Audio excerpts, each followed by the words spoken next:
Okay. Uh, I hope my screen is visible. Audio is clear.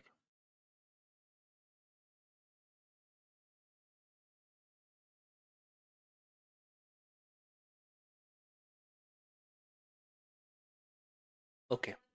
So till day three, first of all, I'm really thankful, folks. Like last three sessions, we had a great response. Seriously, like more than 1,000 of people had watched. I seen, and it was a wonderful response from your side.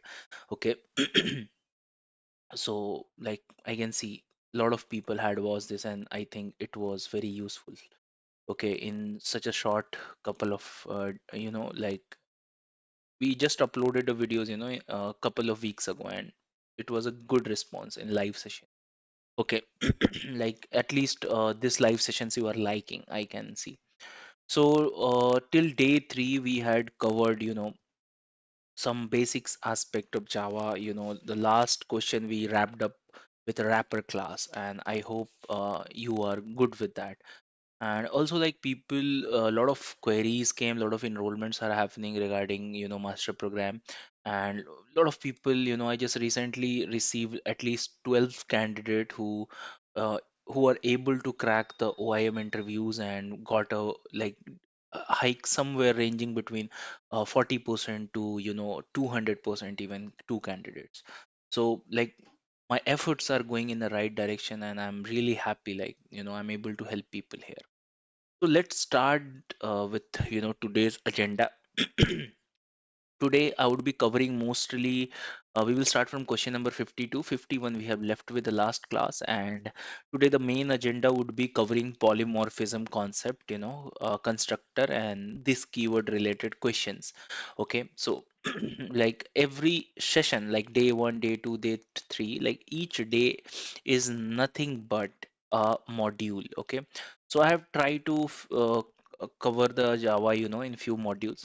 So each module have a separate set of questions, and it's more than enough to crack the interviews. So let's start with the today's question, which is explain type promotion in Java. Do type demotion is possible in Java? Okay, fantastic question. So let's try to understand the type promotions first. So let me go over here. So let's talk about type promotion or typecasting. See, this is a favorite area of interview questions which interviewer ask, and here a lot of people don't know how the promotion happens in Java. See, in Java, one data type could be promoted to other data type implicitly. Okay, and question, there was second question, like type demotion is possible. So no, type demotion is not possible. Always promotion is possible. So let me create one diagram for you so that you will able to understand the things properly. You must remember this diagram. Then only based on this flow diagram, you will able to answer this question. See, there are a lot of possible questions from this diagram, they can ask an interview. So that's why I'm covering the type promotion, explain type promotion question, so that if you understand the diagram you can answer any question from this diagram. Because if I mention four specific question and they ask fifth specific question from this diagram, then you might not able to answer. So better let's focus on this diagram itself. So let's say this is we all know, right? In the previous discussion we came to no, total eight primitive data types are there. So first, let's say int. So then here char, there char is there. Then we have byte short. We have byte. Then we have short. We have short, byte short. Okay. So first of all, let me first cover this portion of the diagram. So a byte always. make sure can be converted to short data type. Okay, short data type can be promoted to int data type. Okay, how this promotion work, I will come to that, first covering what is in diagram. Okay, so you can propagate from byte to short, short to int.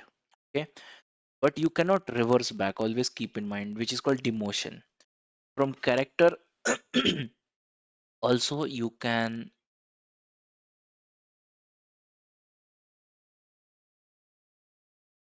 from character also you can promote to since int data type. Just highlighting over here.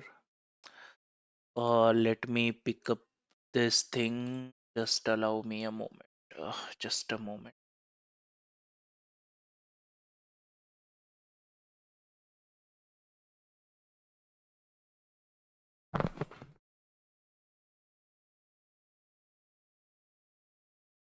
Okay. So type promotion, the char data type can be promoted to int, byte can be promoted to short, short can be promoted to int. Okay. Now, so int is a middle station. You can think like this. From this station, you can go to int, but from int, you cannot go back to char. Okay. Now, next would be,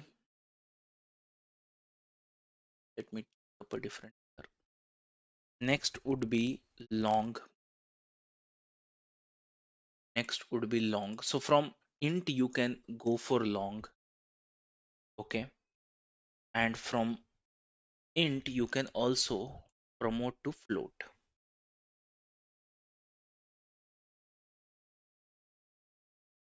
Up a different color for it. You can go for float. uh, okay.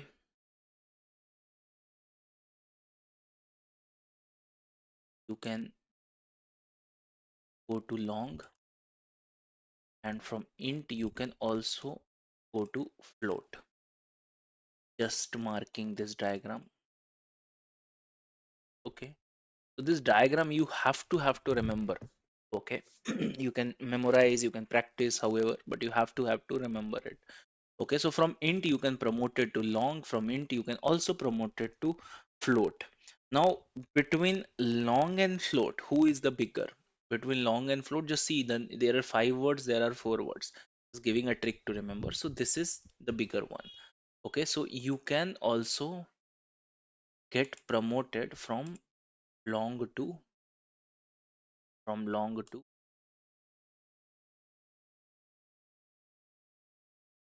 from long to float. That is also possible.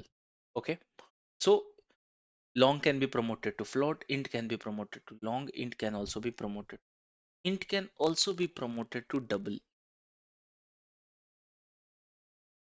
Just marking the last stop of the diagram, which is double. Total 8 data types. Okay, so int can be promoted to double.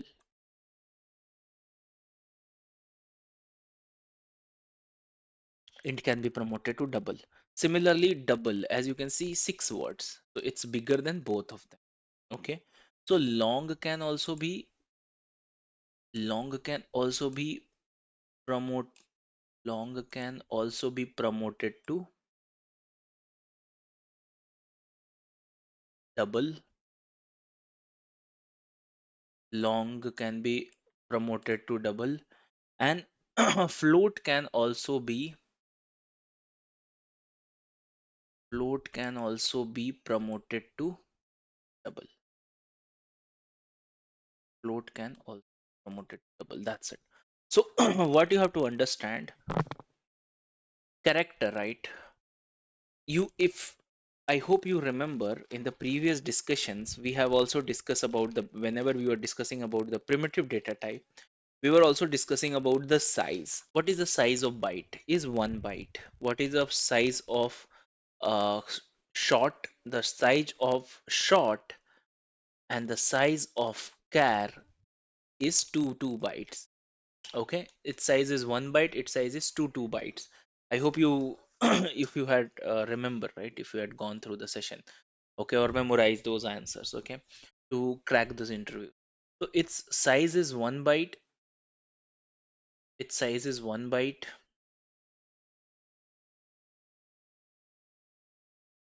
its size is 1 byte, its size is 2 byte, its size is also 2 bytes. So that's why you can see from 1 byte we can promote to 2 bytes things. But from 2 byte we can get promotion to 4 byte. And who are having 4 bytes? Int is having 4 bytes. Okay. Int is having 4 bytes. Okay. Int is having 4 bytes. Who else have 4 byte? Long and float. Just try to remember. So int and float have 4 bytes, and long and double have 8 bytes. So these are 8 bytes. 8 bytes. Okay. Now from 2 byte you can get promotion to 4 byte. From 2 byte you can get promotion to 4 bytes. From 1 byte you can get promotion to 2 bytes. From 4 byte you can go to 8 byte and 4 byte. Now since both are 4 only, but still float have more data capturing capacity. So that's why it's float promotion. Float is always considered bigger than int.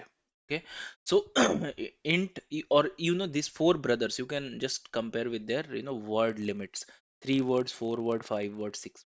Easy to remember. So int can be always promoted to long. Int can be always promoted to float. How? Just a trick I'm giving.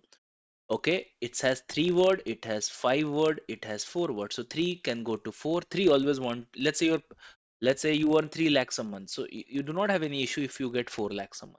If you earn 3 lakhs a month, there is no issue if you get 5 lakhs a month.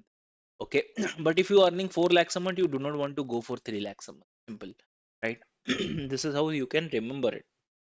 Okay, if you earn 3 lakhs a month, you are happy to get 6 lakhs a month.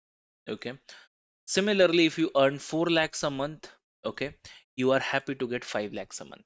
Okay, if you earn 4 lakhs a month, you can happy to go for 6 lakhs. You 4 lakhs, 5 lakhs a month, you can happy to go lakh. Okay, just for here, you just need to remember byte is 1 byte, short and char are 2 bytes. Okay, that's it. Okay, so if you remember this, it will be much more easier for you to cover.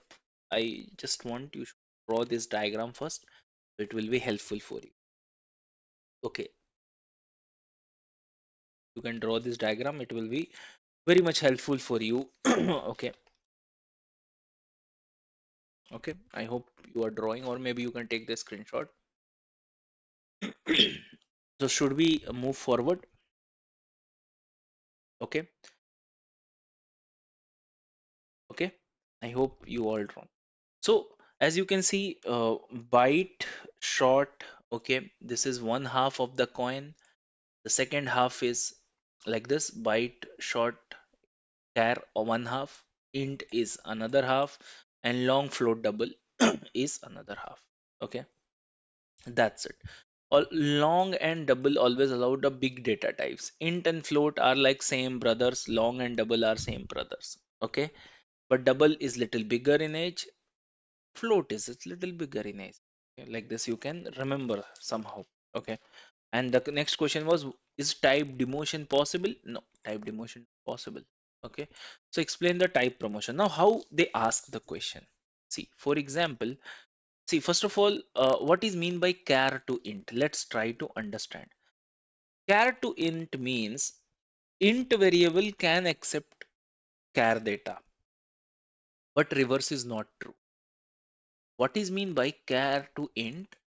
Means from char you can go for int, but from int you cannot be converted to char, or int variable can accept char data, because see, int is having 4 bytes, right? Like it's a big plate where you have to put one let's say one apple, let's say one, or let me just take some live example. Apple.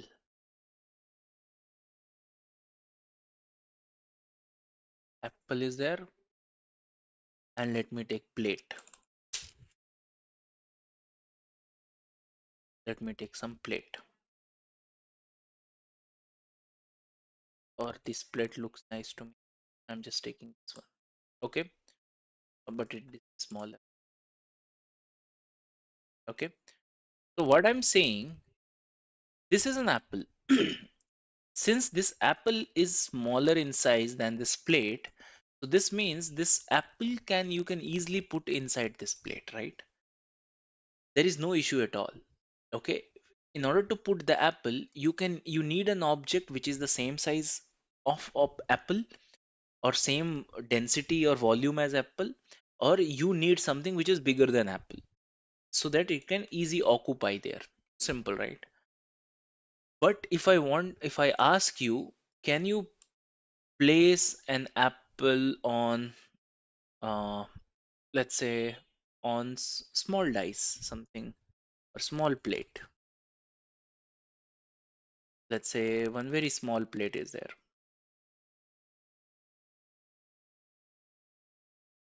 or let me this one. Okay, you cannot put it. Why you cannot put it? Because its apple size is bigger than this plate or this small plate. Okay, so the thing is, you can put small things on bigger things, but you cannot put bigger thing on small things. So similarly, this char, right, having 2 byte, only 2 byte of thing, let's say 2 byte. But if you want to store a character value inside a int variable, int have 4 byte. So 4 byte can easily take 2 bytes. Even after taking 2 byte, 2 byte will be still remain free. Okay, that's what it that's what it means. Okay, so let me just give you some more example to make clarify. For example, let's try to understand. Let me write a variable, let's say int x equal to a, and int y equal to 3. Int y equal to 3. Let me ask you, what is the value of x plus y? What is the value of x plus? Can you tell me? Means what I'm saying, I want to add a plus b. Okay. Now x is a int variable, y is also an int variable. Means it can store 4 byte of data. Okay, it can store 4 byte of data. This is x, this is y. Okay, means up to 4 byte you can store. In y, what is stored? Only 3, only 1 byte. Okay, is 3, means one letter. But in x, what is stored? A. But the thing is, I want to store character to a integer variable. Is it allowed? Yes. From character, you can go for integer. Means character things, as per this portion of the diagram, as per this portion of the diagram, as per this portion of the diagram, what you understand, character things can be placed inside int things. Simple. Okay, if any character you want to store, you can store to the int thing. But how it works? Okay, what would be the output? First, let me write this program so we can understand. Let me just take one, remove all of them, and I'm just taking something called int, or even main method directly. Let me do int x equal to a. Okay, is it allowed? Yes, it's allowed. Let me see what is showing. The value of local x is not used. That's fine. Int y equal to, let's say 3, and I am just printing x plus y. Let's run this. Oh my god, answer is 100. How 100 came into the picture? Let's try to understand. Remember, I mean, definitely this is 97, right? How this thing actually came into the picture? So what happens when you try to store any character value to the integer value? It will, means a cannot be stored, right? A is not a number, but the a has a ASCII value. I hope you remember the ASCII code. You remember the ASCII code. What is that? You remember the ASCII code? Maybe in your degree, the time you were taking the degree, that time it was a part of your study. A have a value called 65, capital A. Capital Z have 90. So between what the values you can know, like capital B will have 66, something like that. Small a have a value 97. And if I talk about small z, it have a value 120. So what will happen in type promotion, since you are trying to fit a in x is an integer type. So since lower data type values can be stored in the higher data types, what we know as per the diagram is lower data type, if you want to store to the higher data type, it will be promoted. So it will be promoted to from small a to its integer value, which is ASCII value, which is 97 here. And that's why when I'm doing x plus y, you are getting 3. Similarly, if I will try to do maths, so here, if I will do capital B, and here it will be 10. Can you please tell me what will be the output? What is the value of B? Capital A is 65. Capital B will be 66. So 66 plus 10, 76. Right? So I hope you got a clear picture how these things work. Okay, this is called type promotion. Okay. Similarly, there are few other things which you need to understand here. So I just explained you this portion. Means from character you can go for int. Similarly, you can see int to double I am going. What is mean by int to double I am going? Means double variables can accept int values. Okay, can accept int data, but reverse is not true. Again, similarly, int int is just 4 byte. Double is 8 byte. So 4 byte thing you want to store in 8 byte things is fine. But 8 byte things you cannot store in 4 byte things. Similar example, let me write down here. Let's say int x, or let me write like double x equal to 10 if you want to write. Means you want to store any integer value to a double variable is fine, because this is just a 4 byte value, for example. It can store up to 8 bytes. So it's allowed, it's acceptable. But if you want to store int x equal to 10.5, then it's not allowed. Why it's not allowed?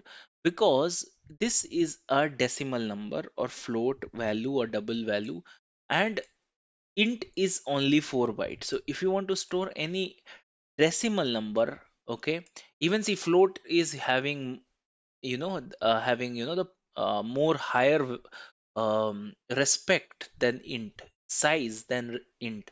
Okay, although both are 4 byte, but still its size is bit more. Okay, so means promotion wise it's at higher position. Okay, which is decided by obviously the people who written the language. Okay, so 4 byte thing means this double, or let's say double is 8 byte, so this 8 byte you cannot store in 4 byte. That's the reason, we cannot this double can take int value, but int cannot take double value. Okay, if double you put int value, it will be converted from int to double. Let me show you here.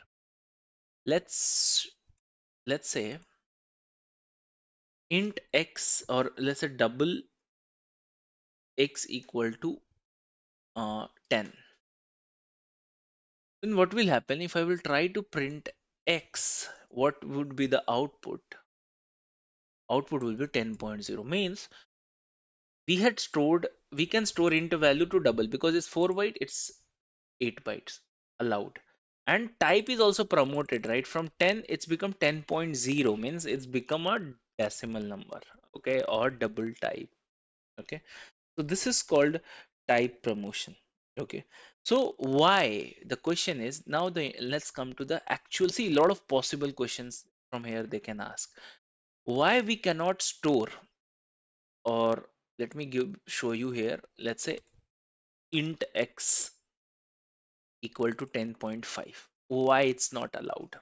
It's giving error, right? If I will show you, type mismatch, cannot convert double to int. Okay, so why 10.5 is not able to store in this variable x? Let me just take an example which I was giving to few students before this live.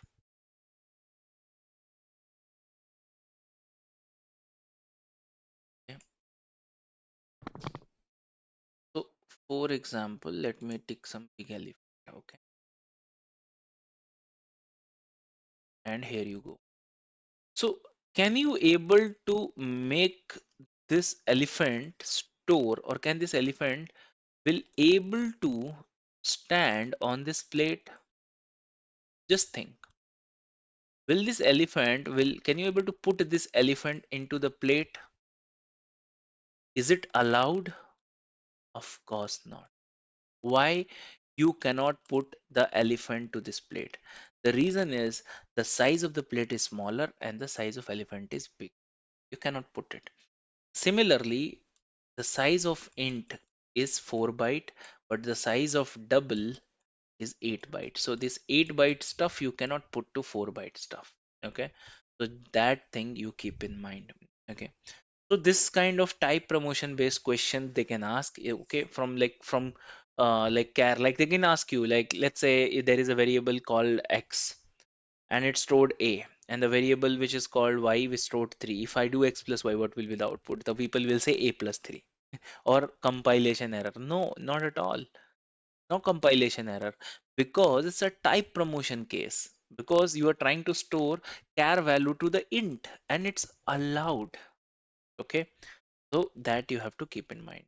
Now let's go back to the next question. So I hope you understood what is type promotion in Java.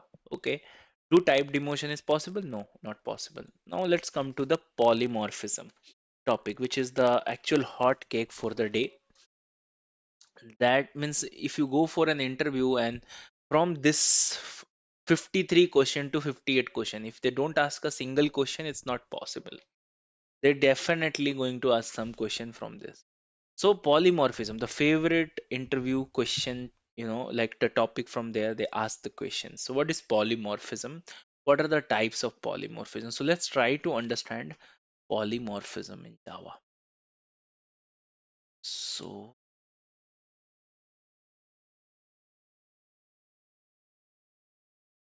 let's try to understand.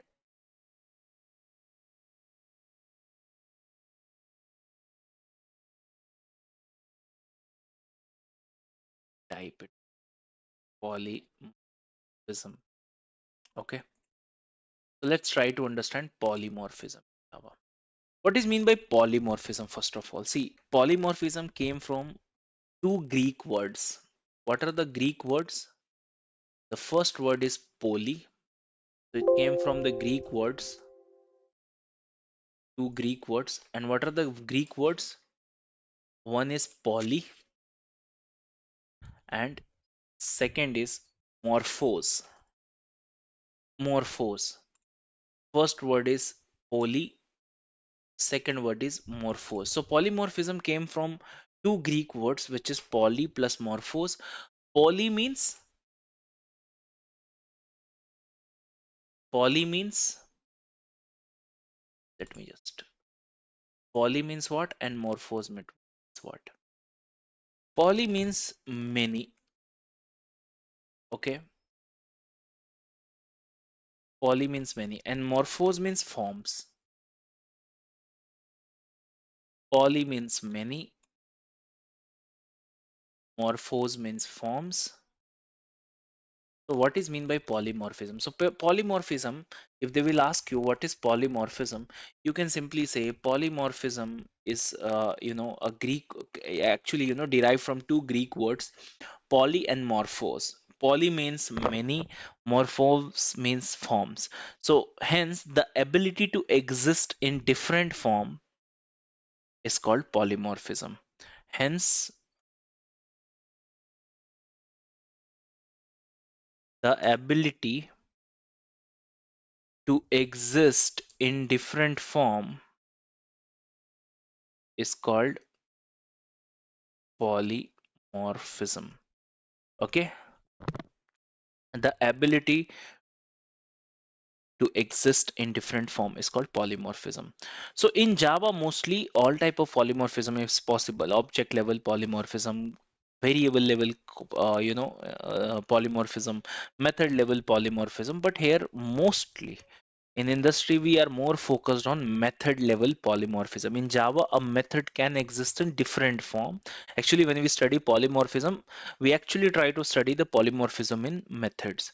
So in Java, a method can exist in different form. Okay, and this implies polymorphism in general. Okay, so means what in real time we want to say in Java, a method can exist in different form and means usually what it actually used in real time. Okay, definition is very wide, it's applicable for both object, variable and methods, but actually what we are actually referring, because we are actually using methods only for polymorphism. So in Java, a method can exist in different form, and this implies polymorphism in the different forms of same method. Okay, so the question was, what is polymorphism? I hope clear. So polymorphism is nothing but to ability to exist in different form. It came from two Greek word. Poly means many, morphos means form. Okay, now next question, what are the types of polymorphism we have in Java? So there are two types of polymorphism in Java. Okay, so so this is one thing. There are two types of let me just take it different side.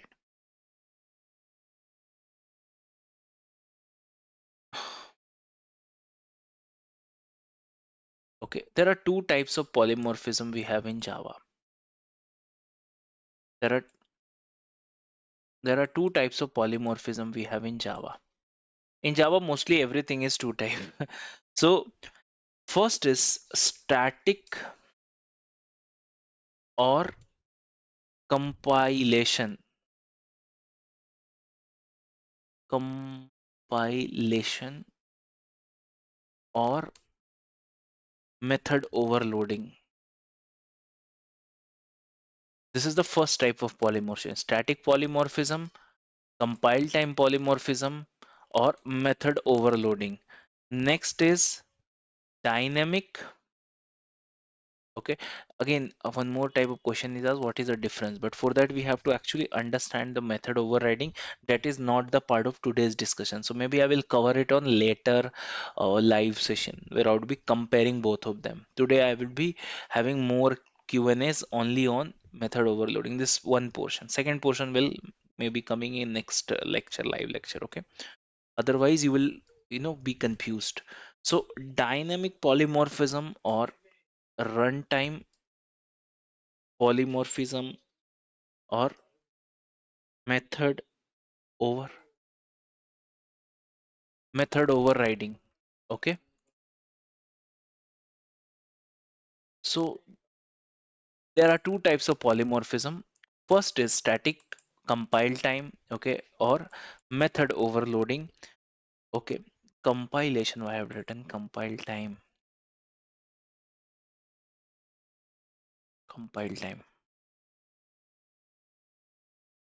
Okay, so method overloading, compile time polymorphism, static polymorphism, all are same. Dynamic polymorphism, runtime polymorphism, or method overriding. Hey, this we will understand in later topic. Okay, okay, in inheritance, etc. So there are two types of polymorphism: static, dynamic, or method overloading and method overriding. Okay, so this question is done. Let's go to the next question. Okay, what are the now what is method overloading? Because whenever this question is asked, the main intention, just 1 minute.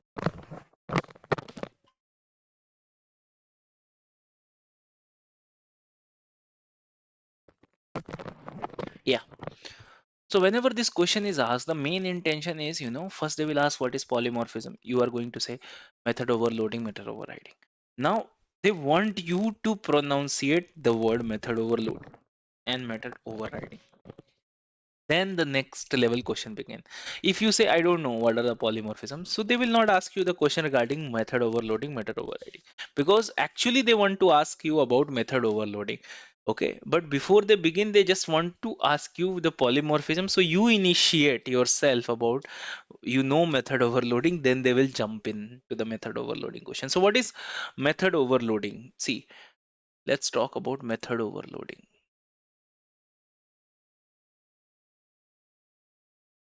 Method overloading, as the name suggests, you're overloading something. Okay, overload means, let me just show you some, if I can get some diagram.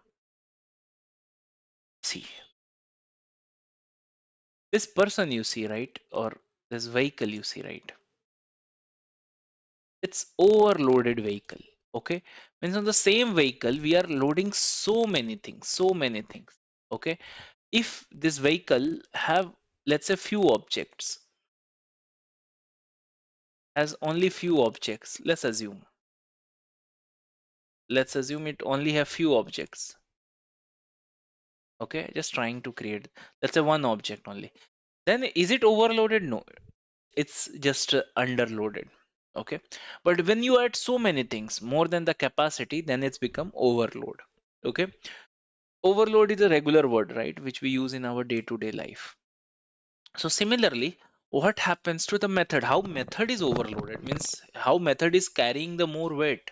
Okay, so in Java, if you want to achieve a method overloading, okay, or I can simply write, when a class have more than one method,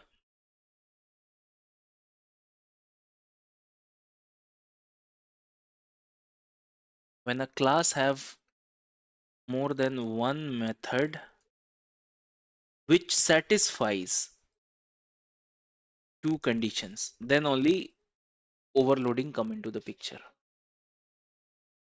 See, first of all, what I say, when a class have more than one method. So first of all, when there is a class,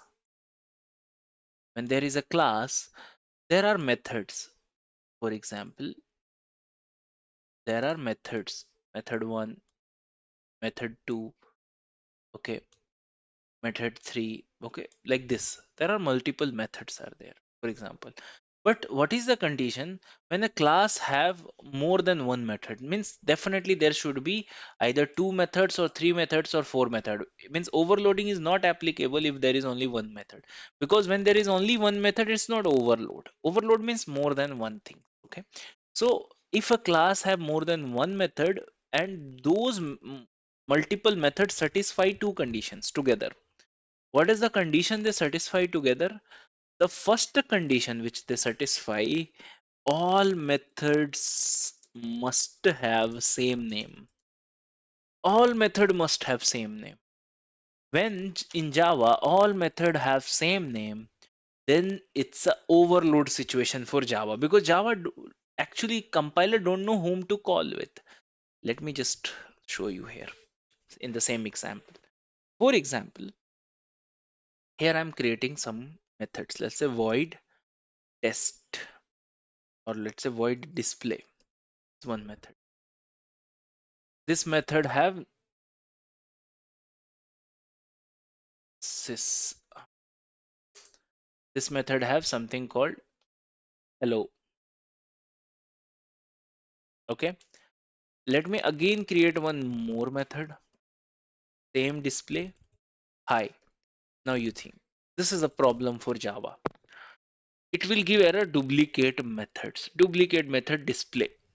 Same here, duplicate method display, because Java don't know, right, which method I should call. Compiler don't know whom, means JVM. Before going to JVM, compiler himself is confused.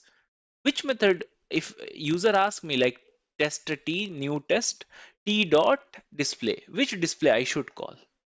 That's why it's giving the error. But still, you have a programming requirement where you need two methods with same name.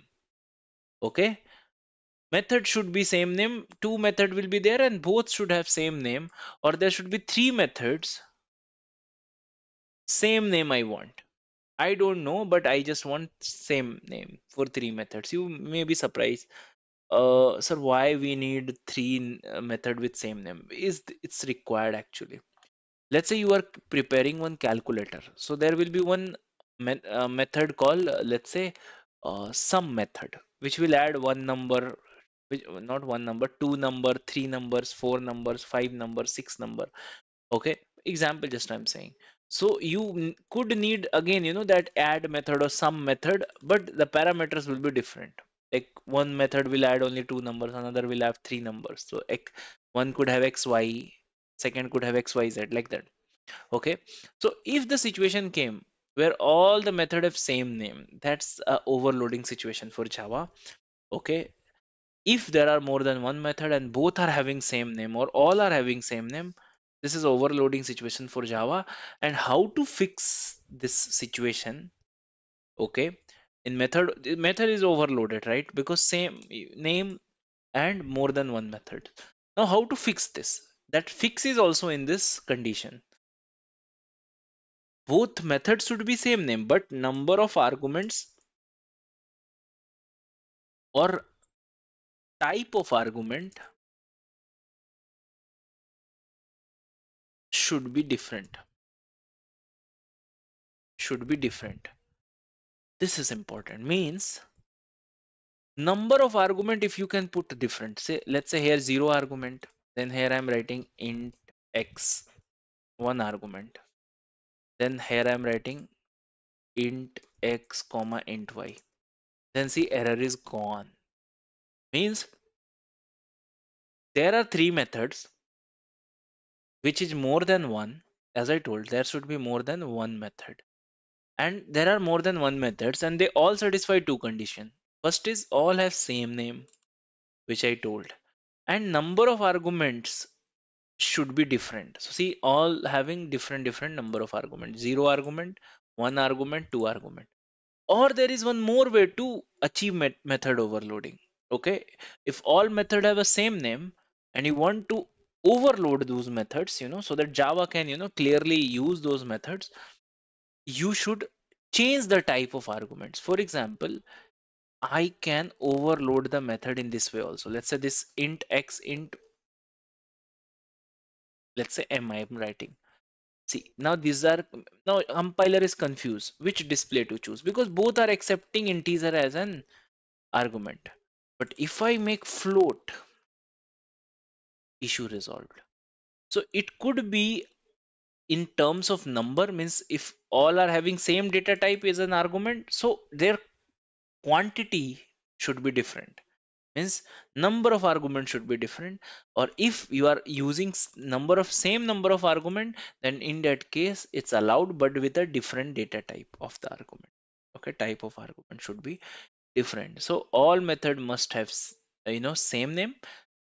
Second thing, which is very important, number of arguments or type of argument should be different.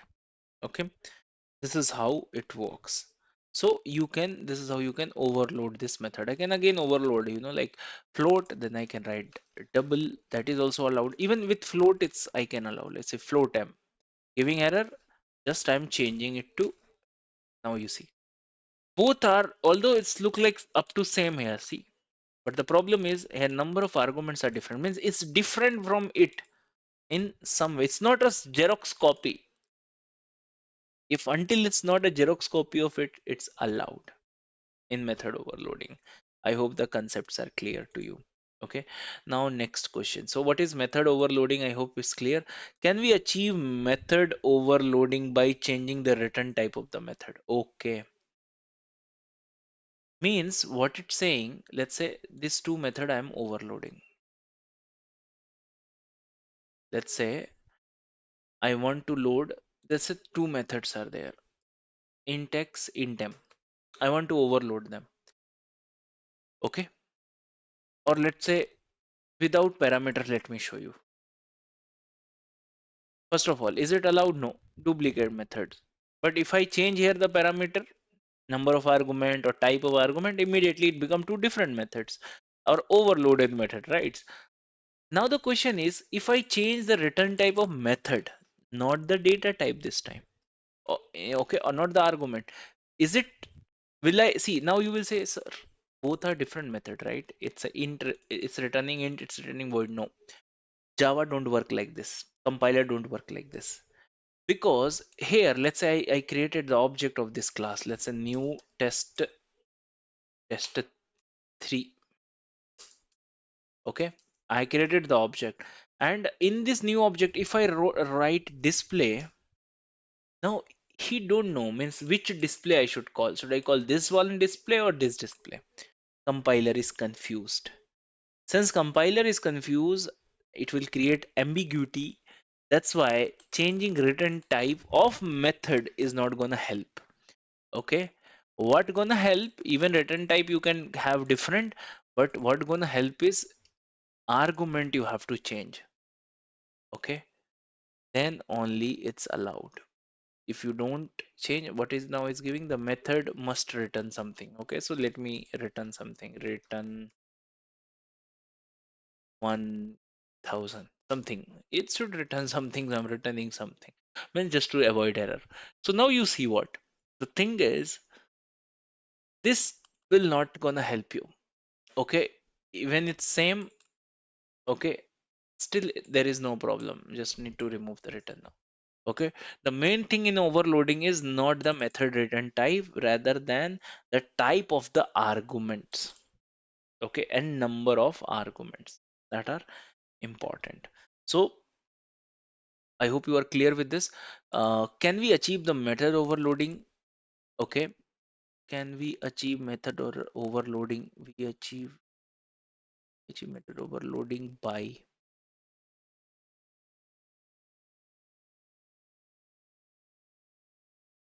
yeah. So can we achieve method overloading by changing return type of the method? No. Okay. So I hope this one is clear now. Next question. What is constructor in Java? What are its type? Do construct or does constructor have any return type? So let's talk about constructors. What is a constructor? See, what happens where we use actually constructor. For example, there is a class. In this class, why we write class? So that we can create the object and we can make it, makes it useful.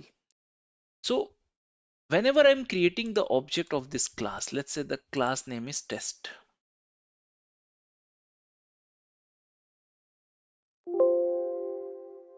The class name is test.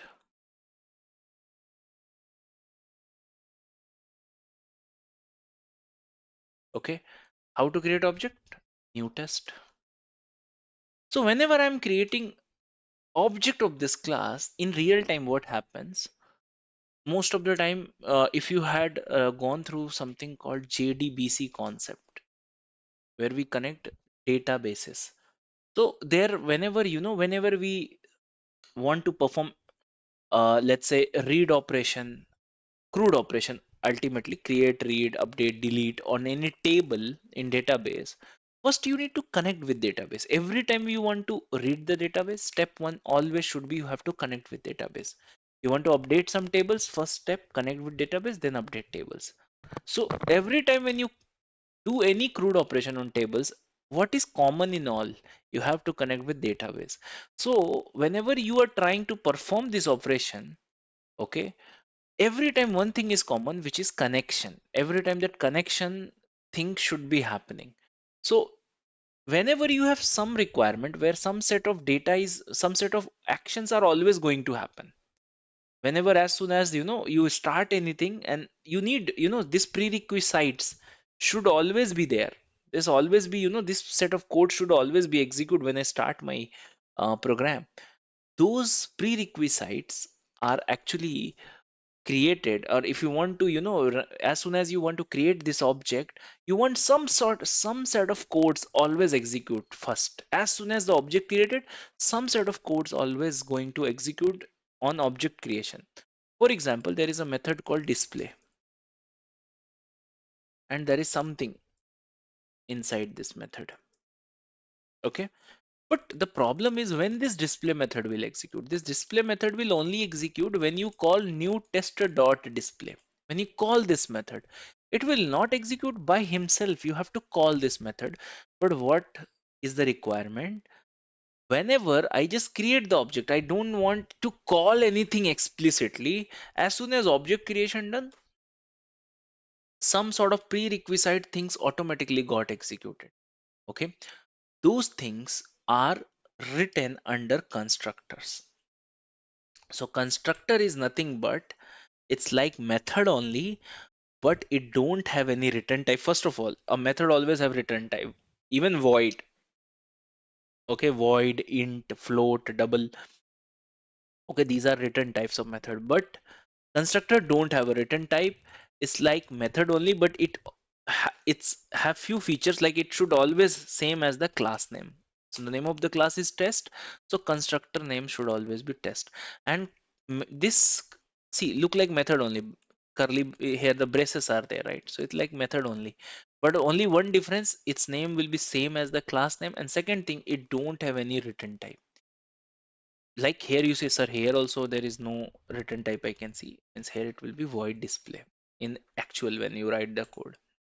This, the void is also display. Void display means what? I'm returning nothing, but still I'm mentioning, right? I'm returning nothing. Here we don't need to mention anything.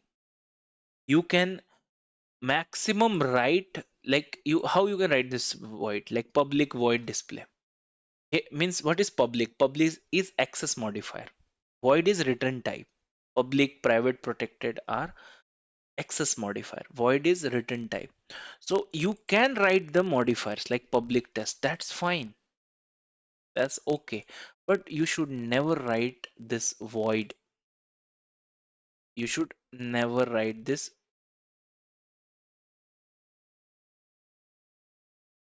You should never write this void here or int or something. Means it should not have a return type.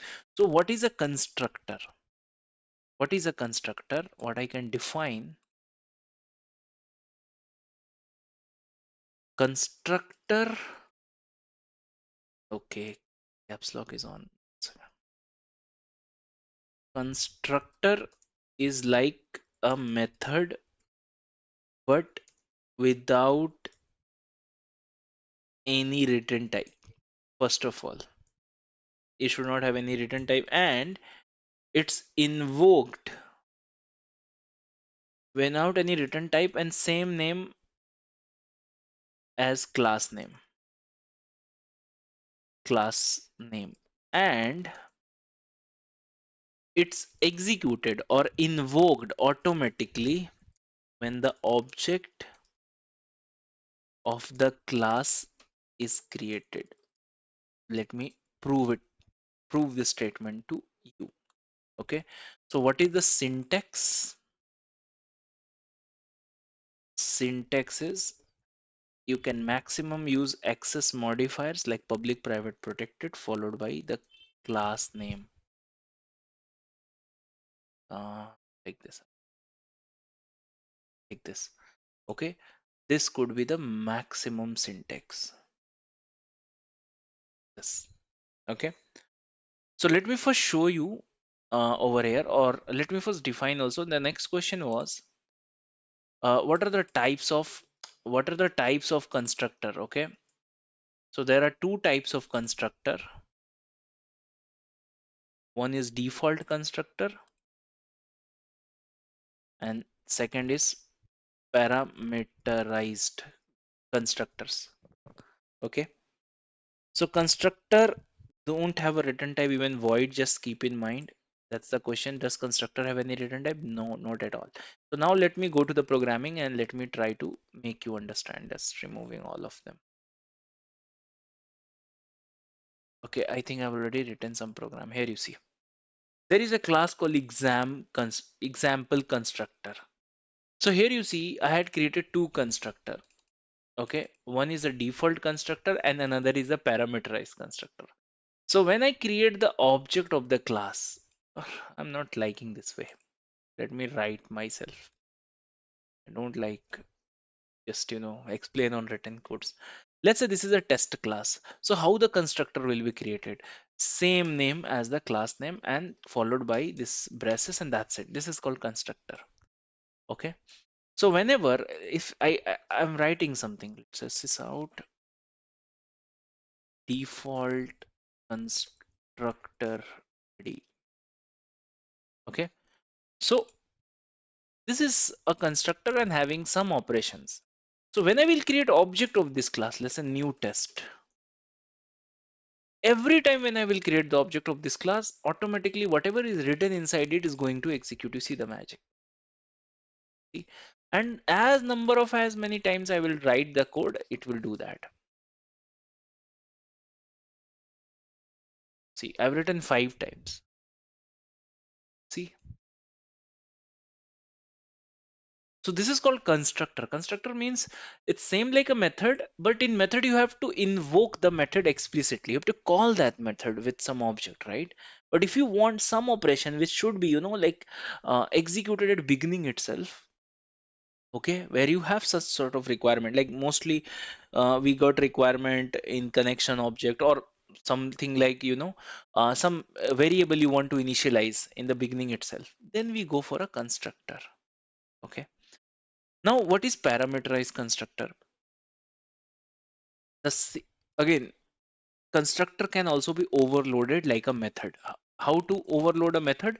Same name but different argument. See, it's giving error, right? Duplicate constructor, duplicate method. Because Java don't know which one to call, right? But if you overload it, change the parameter or something like that, it's become a different method for Java. And since it's not a normal method, it's a method with the same name as class name without any return type. It's called constructor. So constructor are also a method, but special methods, right? So you see this is called parameterize. So even let's say I've written same thing over here or something over here. Let's say sys out. Let me want to print X. Okay. And I'm executing this. You just notice nothing happened for this. Why? Because whenever you create object of the class, okay, always a default constructor is called. You see, because there are two curly braces, so these two curly braces are matching. This is not matching. It have some parameter. It don't have any parameter, you see.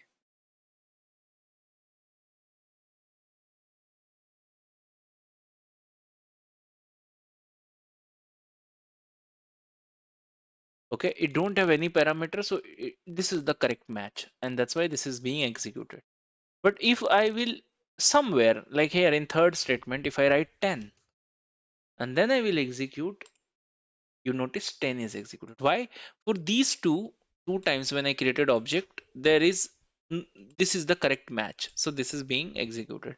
But for the third time when I'm calling, this is not matching, right? Because it's not accepting 10 or any integer value, but this is accepting. So this is a match and it's being printed. Okay, like that. And again, next two time there is no match. Okay, what happens if I will remove this piece of code? It will start giving error because for this constructor there is a match, but for this constructor there is no match. You see, the constructor test is undefined. Okay, so and now if I delete this and this error is gone, now this is not giving any issue. Why? Because whenever you don't write anything here, the default test constructor is already written here. It's assumed it's already written with nothing inside it.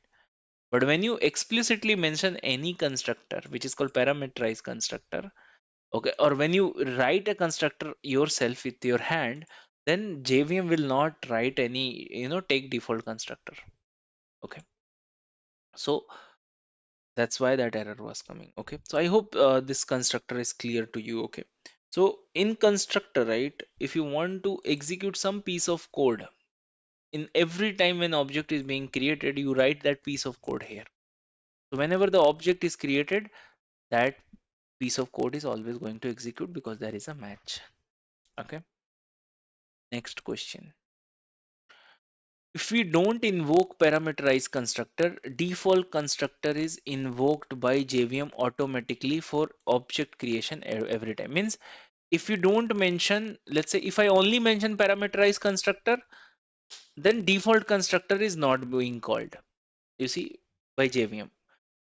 But if you don't mention any parameterized constructor, always default is going to call. Even you don't write anything, still default is going to call. So the question is, if you don't invoke parameterized constructor, means you're not using or calling parameterized constructor, JVM will automatically use default constructor. So generally always here it's assumed the default constructor is written. Okay, here always it's assumed something is written like this, even you are not writing, it's by JVM. Okay, so what is the answer? The answer is true, yes. What is the use of this keyword and this constructor? Okay, now let me explain you with the example. What is the use of this? First of all, this represents current object. Always keep in mind. This is used to represent the current object. Here, current object means what? Let me see. This is a test class. And when I'm writing public static void main, set public static void main, let me write test class T equal to new test. Which constructor is being called? This default constructor is being, right? So current object means the object whose constructor is called in the program. Okay, whose constructor is called in the program. So if I write this statement, what will happen?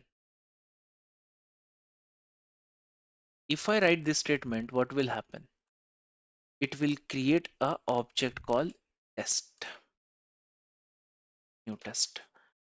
This is called current object. So this represents current object. Okay. Now I hope you are not clear as of now, but let me just make it clear. I'm gonna take some variable. Let's say int age, string name. Now again I will invoke this. What will be the picture? What will be the picture? This picture will be new test,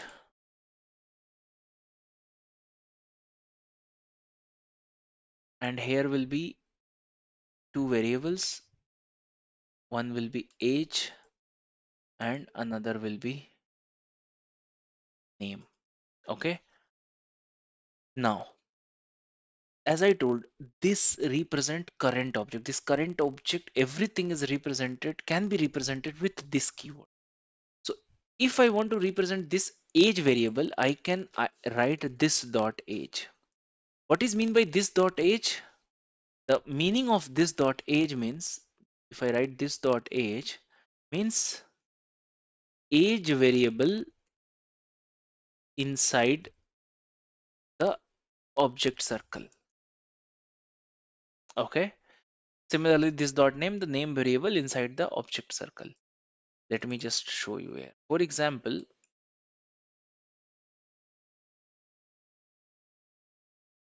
let me take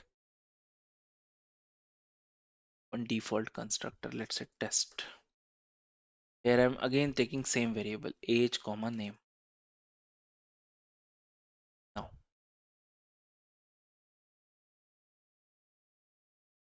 let me pass here 30 comma ram. Okay. What is okay? Wait a second.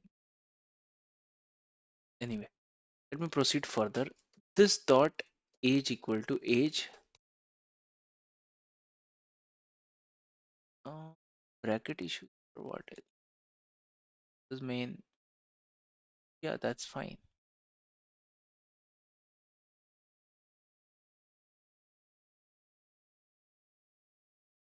Multiple markers at the line.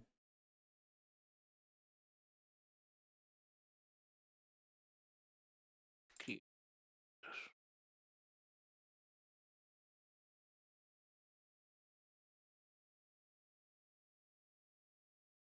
age. Okay, I was not mentioning the variable string age. Okay, fine. Duplicate parameter age. Okay, okay. Now here you see, this is a this I can use any variable name, but I'm knowingly using this variable. Now, if I will write age equal to age,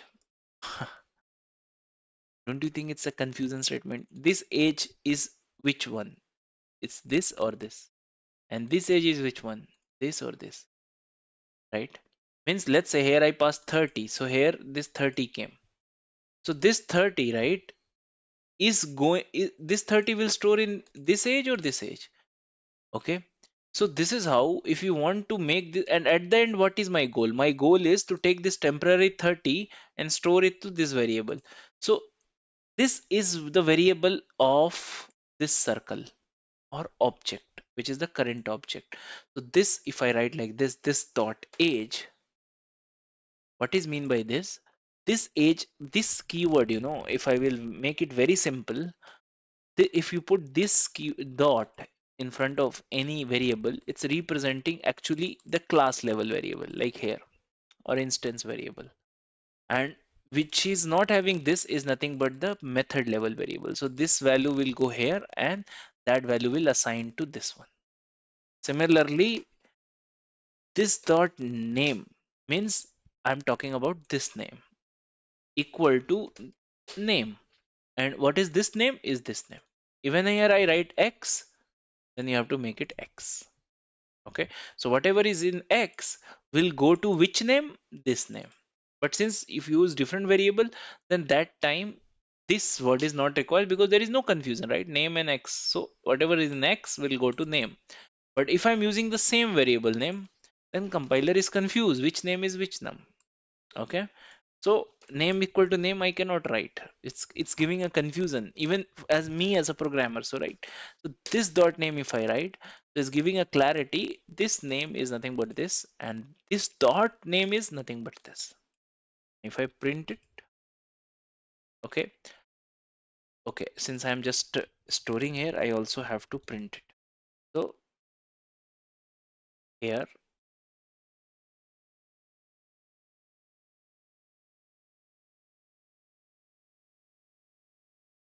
same object sysout. Okay, so what I did when I write this statement, one circle is created, correct?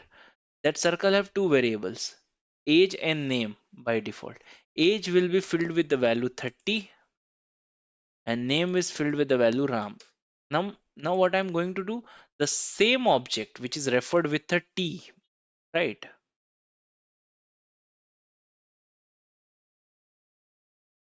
The same object which is referred with T, I'm just same object T dot. What I'm going to print T dot age. T dot age.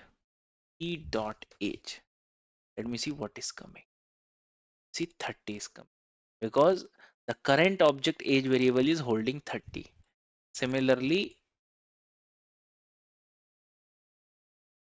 uh, it's got just a moment.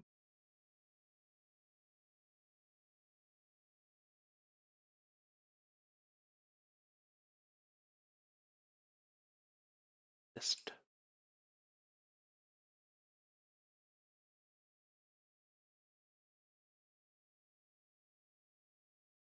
second.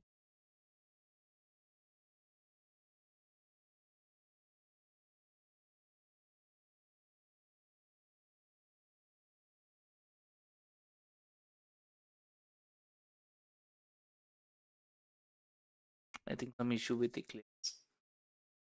So what I'm saying means if I will mention right T dot,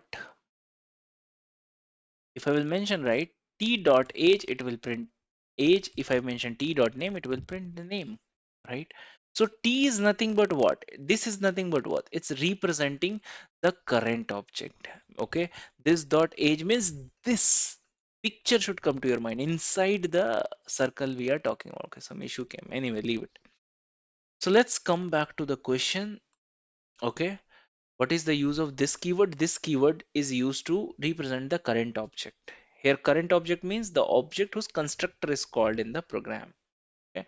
And what is this constructor? What is the use of this constructor and what is actually this constructor? So this constructor is used to call one constructor within another constructor. Let me just take a note of it.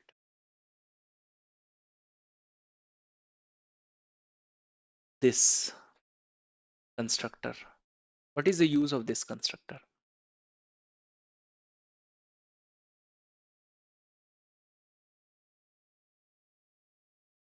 It's how long the session is. It started anyway, I'm not sure. Maybe 1 hour crossed. Yeah. So this is used to call one constructor within another constructor. One constructor within another constructor. If you want to call one constructor within another constructor, this is used. And also one important thing, it must be the first statement. The first statement inside the constructor. Inside the constructor. See what happened. Okay, it came. So anyway, let me.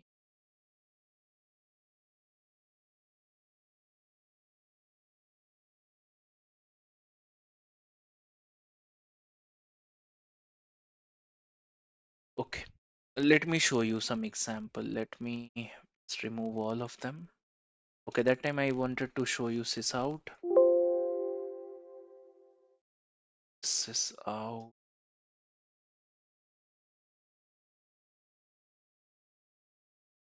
dot name.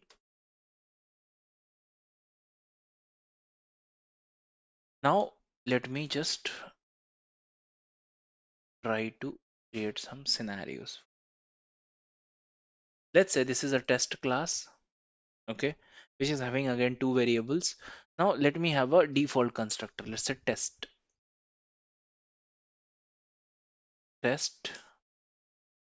and here I am going to write default constructor.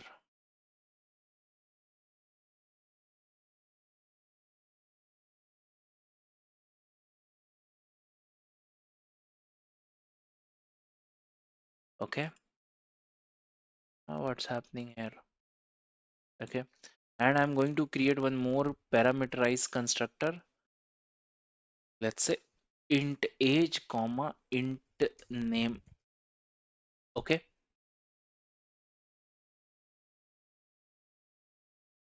where this dot age equal to age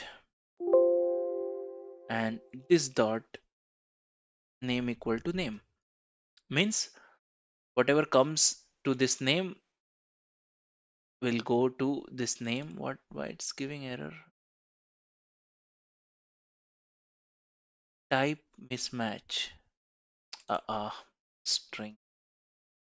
Okay, now here in the main method, let me write new test 10 comma ram. This is a trend of Jai Shri Ram, so I'm writing 10 comma ram. Okay, and here you see there is no problem at all.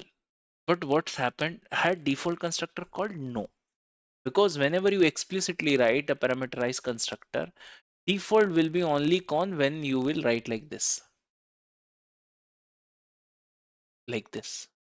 okay. But when you write like this and call it, there is nothing to print here. Okay, there is nothing here to print. If you want to print anything inside this also you can do, or outside also you can do. Let me print here itself, sysout name plus name.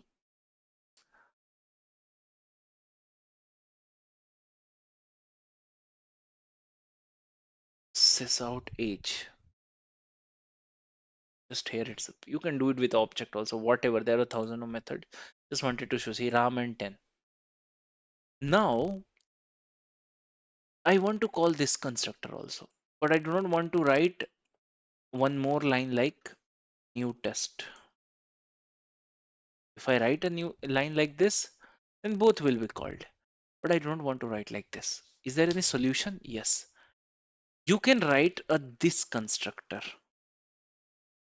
but this should be always the first line. The constructor call must be the first statement in the constructor. You cannot write it anywhere. You cannot write it anywhere. You have to write it always in the first place in any constructor. Now, if I will execute this, you see, because of this, this constructor is going to execute. Okay.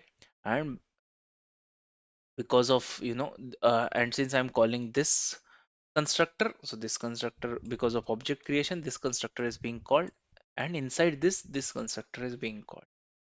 Okay, I hope it's clear. Now let me write one more constructor, test